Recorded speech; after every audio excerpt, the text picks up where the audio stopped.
Olá, meus irmãos, bem-vindos ao canal Ministério Palavra do Senhor. Vamos dar continuidade ao estudo da Bíblia, primeiro livro de Crônicas, capítulos de 11 a 14. Capítulo 11 a gente vai ver Davi começando o seu reinado, né? Davi estabelecendo-se rei em Israel. E ele se reuniu com a comunidade, com todo Israel, em Hebrom. E diz: somos sangue do teu sangue. No passado, mesmo quando Saul era rei, eras tu quem liderava Israel em suas batalhas. E o Senhor, o teu Deus, te disse: você pastoreará Israel, o meu povo será seu governante. Então as autoridades de Israel foram ao encontro do rei Davi naquele mesmo lugar lá, né, em Hebrom, onde ele fez um acordo com elas, né, com as autoridades de Israel.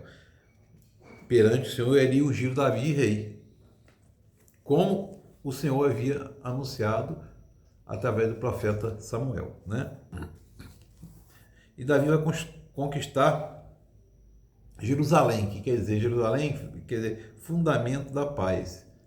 Salém quer dizer paz, Shalom, quer dizer paz, né? E você vai ver lá, né, com Abraão, Melquisedeque, que era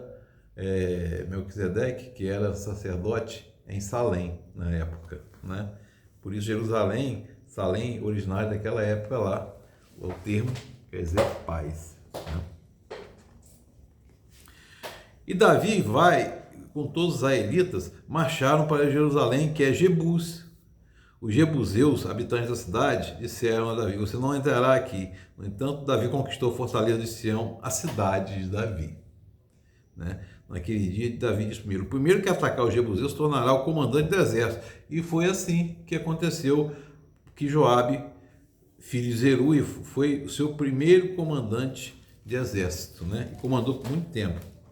E vem listando ali os principais guerreiros de Davi, junto à comunidade, Jazobeão, depois Eleazar, toda a comunidade. E aí, a gente vai ver interessante isso aqui, que as tropas de israelitas fugiram dos filisteus, mas eles mantiveram a posição no meio da plantação, ou seja, foi uma artimanha, se esconderam no meio, e a defenderam e ferindo os filisteus. O Senhor deu grande vitória naquele dia. E o exército de Davi, de Israel, foi vitorioso, né? E a gente vai ver aqui que vai crescendo, a proporção que o tempo vai passando, vai crescendo o número de aliados de Davi. E aqui vem a lista dos que se juntaram a Davi em Ziclag, onde se escondia Saul e o filho, Saul, que era filho de Quis, né? O rei Saul, né? E aí vocês vão ver aqui que tinham várias tribos que usavam arco e flecha, pertenciam à tribo de Benjamim e eram parentes de Saul e se juntaram a Davi, né? Na tribo de Gade, que se aliaram a Davi na fortaleza do deserto, né? Alguns outros benjamitas também vieram a Davi em sua fortaleza, entendeu? E Davi ainda falou: se vocês vierem paz para me ajudar, estou pronto a receber, mas se querem trair-me, entregar-me a meus inimigos, sendo que em minhas mãos não cometeram violência que o Deus nosso antepassado, veja isso e julgue vocês. E a gente vai vendo o crescimento do exército de Davi. O exército de Davi vai só crescendo, que vieram para a guerra, né? Olha, só da tribo de Judá, para vocês terem uma ideia, 6.800 homens armados, tribo de Simeão 7.100, da de Levi 4.600, né? E tem toda a descrição de cada tribo contribuiu com quantos aqui, né? E aí depois Davi resolve trazer a arca para Jerusalém. E aí vai consultar os seus oficiais comandantes de 1.000 e de 100. Davi disse assim a toda a Assembleia de Israel: se vocês estão de acordo, e se esta é a vontade do Senhor, o nosso Deus, enviamos a mensagem aos nossos irmãos em todo o território de Israel e também aos sacerdotes e aos levitas que estão com eles em sua cidade para virem unir-se a nós. Porque os sacerdotes e levitas eram quem cuidavam quem cuidavam da questão religiosa, do culto, né? A gente tem que lembrar que Moisés, profeta, e o irmão dele, Arão, sacerdote, eram levitas, né? Toda a Assembleia concordou porque isso pareceu bem e bom ao povo. Davi, então, e os israelitas foram a Baalá, que é Kiriat Jearim, em Judá, para buscar a arca de Deus.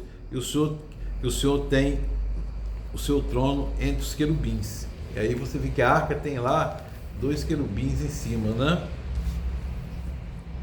Dentro da arca a gente tem que lembrar que estão as tábuas da lei, né?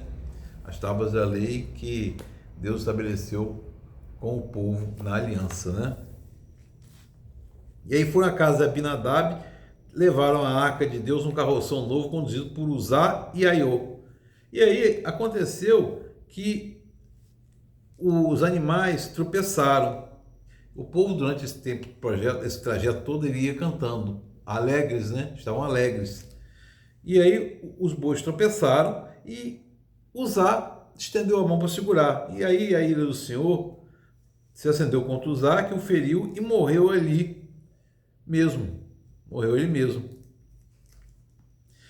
Por que ele morreu? Porque o Senhor é mau, é ruim? Não, nada disso, meu irmão. É porque havia toda uma preparação e a arca só podia ser levada realmente pelos levitas e tocadas pelos levitas. Não se pode se apresentar a Deus de qualquer forma. A gente vai entender muito sobre culto a Deus, sobre as repreensões de Deus no profeta Malaquias. Vocês vão ver Deus repreendendo o povo lá na adoração de qualquer maneira, né? Então, aqui ele morreu porque não era digno de tocar na arca, né? E aí naquele dia Davi teve medo de Deus e se perguntou: como vou conseguir levar a arca? Por isso desistiu de trazer a arca para a cidade de Davi e em vez disso levou para a casa de Obed-Edom de Gate. E a arca de Deus ficou na casa dele por 3 meses e o abençoou e a sua família e tudo que possuía. E vai ver no capítulo 14 que Davi vai construir o palácio. Mas Irão, o rei de Tiro, soube que Davi estava construindo o palácio e enviou uma delegação que trouxe toras de cedro, pedreiros, carpinteiros, tudo para construir o palácio dele. Então Davi teve certeza que o Senhor confirmara como rei de Israel, estava fazendo prosperar o seu reino por amor de Israel, o seu povo. E Davi, que era um homem segundo o coração de Deus, né? A gente acha que às vezes Deus não nos ouve, mas Deus sempre nos ouve. Ele sempre nos dá o melhor. Aquilo que às vezes parece castigo é um livramento. A gente precisa entender isso. Precisa entender e se colocar na presença do Senhor, fazendo a vontade do Senhor. Sempre a vontade dele vai prevalecer na nossa vida, né? E vocês vão ver nesse capítulo 14 também que Davi vai derrotar os filisteus. Quando os filisteus ficaram sabendo que Davi tinha sido ungido rei de todo Israel, foram com todo o seu exército prendê-lo, mas Davi soube disso e saiu para enfrentá-los. Tendo os filisteus invadido o vale de Refaim, Davi perguntou a Deus: devo atacar os filisteus ou tu os entregarás nas minhas mãos? O Senhor lhe respondeu: vá e eu os entregarei nas suas mãos. E a gente vai ver que é muito interessante isso, né? Porque Davi foi para lá, derrotou os filisteus e disse: assim como as águas de uma enchente causam destruição pelas minhas mãos, Deus destruiu os meus inimigos. E aquele lugar passou a se chamar Baal-Perazim. E os filisteus haviam abandonado seus ídolos ali, e Davi derrotou e ordenou que todos fossem queimados. Você vê que Davi é realmente segundo o coração de Deus. Ordenou que queimasse todos os ídolos, não ficou com nada. Todos os ídolos foram queimados. Meu irmão e irmã, que preciosa lição de obediência e de confiança no Senhor. Que o Espírito Santo de Deus esteja sobre nós e fazemos também ser como Davi, ser segundo o coração de Deus. Deus nos abençoe. Amém.